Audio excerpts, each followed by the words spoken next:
Hello everyone, কেমন আছো তোমরা সবাই? চলে এসেছি নতুন আরও একটি ব্লগ নিয়ে।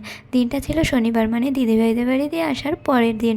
আঁকাতে গেছিলাম, আঁকিয়ে ডাইরেক্ট এখন যাচ্ছে বিশেষ মানুষের বাড়ি, মানে ফাল্গুনীদের বাড়ি। তোমরা রাস্তাঘাট দেখে হয়তো বুঝতেই পারছো, কারণ এত খারাপ রাস্তা আমাদের এখানে খুব কমই আছে। তো যাই হোক, আমি জানি না ওদের এই রাস্তা জীবনেও ঠিক করে না কেন, সব সময় কাদা, না হলে এই গর্ত, না হলে জল জমে আছে। এই জায়গাটার নাম হচ্ছে সুলঙ্গুড়ি কলোনি। এইখানকার আশেপাশে গৌরাঙ্গনগর, সুলঙ্গুড়ি, এইসব রাস্তাঘাট এতটাই বেকার, কি বলবো। মানে যেখান দিয়ে আসলাম, মানে আমি একটুখানি রাস্তা মানে পার করছি কাদা, একটুখানি রাস্তা পার করছি জল জমে আছে, এরকম অবস্থা। আর সত্যি বলতে কি, এইখানে আসি আমি যেই রাস্তাটা দিয়ে, তার মাঝে একটা বড় নেতা মন্ত্রীর বাড়ি পড়ে। কার বাড়ি আমি জানি না, জাস্ট নেতা মন্ত্রীর বাড়ি বুঝতে পারি দেখে, আর লেখা টেখা থাকে তাই। মানে নেতা মন্ত্রীর এলাকাতেই এরকম খারাপ অবস্থা, তো তোমরা কী করে আশা করো তোমাদের এলাকায় উন্নয়ন হবে? তো যাই হোক, জাস্ট মজা করে বললাম। যাই হোক, ওদের বাড়ি চলে এসেছে, আর এসেই দেখছি বৌদি দাঁড়িয়ে আছে। একটু হাই হ্যালো করে নিলাম। হাই হ্যালো মানে কেমন আছে কি জিজ্ঞাসা করছিল, আমিও জিজ্ঞাসা করলাম। আর এসেই আমি ফাল্গুনিকে দেখতে পেয়েও আমি আগে দেখলাম যে ওর দাদার ছেলে কোথায় আছে। মানে বাচ্চাদের সাথে আমার আগে খাতির, তো তাই আমি ওর সাথে দেখা করতে এলাম। আর ও যেহেতু আমি আসার পর আমাকে এখন চিনতে পারে আর জড়িয়ে ঠড়িয়ে ধরে, ভালোবাসে, সেই কারণে আগে ওর কাছে এসে ওর গাল টিপলাম। তারপর আমি ওর সাথে খেলতে আরম্ভ করে দিলাম। যেই কাজে গেছি সেই কাজ না করে ওর সাথে খেলছি।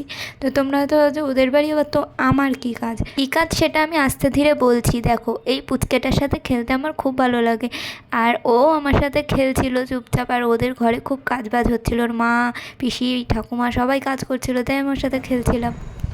দেখতেই পেলে কি করছিল, মানে আমি ওকে বলছিলাম হা করো দুধু খাওয়াই, হা করো জল খাওয়াই, ও আমার সাথে খেলছে।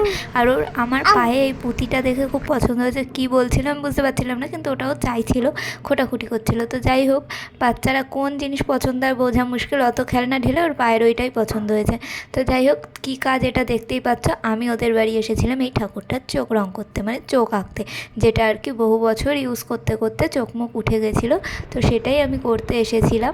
আর এটা হয়তো ওরা করতেই পারতো, কিন্তু ওদের কথা আমি যেহেতু টুকটাক আঁকাআঁকি করি, আমি হয়তো ভালো পারবো, তাই আমাকে ডেকেছে। তো ঠাকুরের চোখ রঙ করতে ডেকেছে, আর না এসে পারা যায়, যতই খাটনি হোক, যাই হোক, দূর হোক। এলাম, এসে ঠাকুর আর ঠাকুরের প্যাঁচার চোখটা রঙ করে দিলাম। তারপর ঠাকুরের আসনে ঠাকুরটাকে বসিয়ে দিলাম। তোমরাই বলো ঠিকঠাক হয়েছে কি হয়নি। আর তারপর আমাকে বলছিল দুপুরবেলা যাবি না খেয়ে, আবার আঁকানো আছে, খেয়ে যা। তাই আমিও ভাবলাম বলছে খেয়েই নি, তো খেয়ে দিয়ে চলে গেলাম। মানে ডিমের ঝোল আর শশার তরকারি দিয়ে খেয়েছিলাম। তারপরে আমি চলে যাব এখন বাড়ি, তাই আমি ওকে একটু টাটা বাই বাই করতে এসেছিলাম, ওর টিভি দেখছিল। তো যাওয়ার পথে নেমে গেছিলো জোর বৃষ্টি। তারপরে একটু দাঁড়িয়ে ফাল্গুনির থেকে ছাতা নিয়ে, মানে ছাতা ছাড়াই চলে গেছিলাম। তো সেদিন একটা কাণ্ডও হয়েছিল, সেই কারণে এত ভুলো মন। আর কিনে এনেছিলাম পেয়ারা মাখা, রাস্তায় দেখে লোভ সামলাতে পারিনি। আর বাড়ি এসে আমি চিন্তা করছিলাম যে আমার গাছগুলো বেঁচে আছে, তার অমনি দেখি রিয়ার গাছগুলো ফুলে পেঁপে উঠেছে। কী আর বলবো, আমার গাছগুলো সবই নেতিয়ে সেটিয়ে গেছে, কিচ্ছু করার নেই। আর তোমাদেরকে বলছিলাম না সেদিন একটা কাণ্ড হয়েছিল, যার জন্য আমি ছাতা টাতা নিতে ভুলে গেছি। কাণ্ডটা হলো, আগের দিন রাতে, মানে যেদিন দিদি বাড়ি থেকে ফিরেছি, একটা ছেলে আমার হোয়াটসঅ্যাপে মেসেজ করে, হাই হ্যালো এরম লিখছে। আমি বলছি কে, কী দরকার? বলছে আমি তোমার কলেজে পড়ি। আমি বলছি ঠিক আছে, পড়াশোনা রিলেটেড দরকার হলে বলে দিই যে আমি এখন আর কলেজে পড়ি না বা কিছু।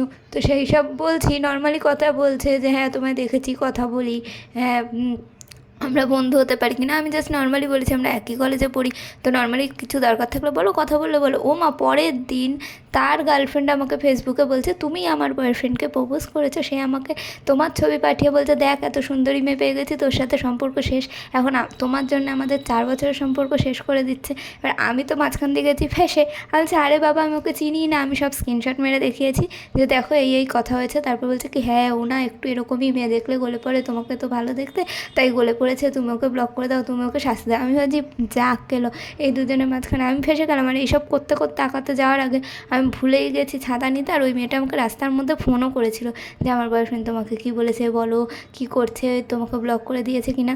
ওদের ঝগড়া মিটাতে মিটাতে আমার দিন কভার হয়ে গেছে। তার মধ্যে ফাল্গুনদের বাড়ি গিয়ে অত কাজ বাজ করে বাড়ি এসে একটু পেয়ারা মাখা খেলাম, দেখতেই পেলে। তারপর রায়ের সাথে অনেকদিন পর দেখালো কত টাকা জমিয়েছে। তারপর চলে এলাম আঁকাতে। আর যেহেতু পরের দিন ছিল রথ, তাই আঁকাতে গিয়ে আজকে আমি আঁকিয়েছিলাম সবাইকে রথের থিম, মানে রথের আগের দিন বা রথের দিন যাদের আঁকিয়েছি সবাইকে রথের থিম আঁকিয়েছি।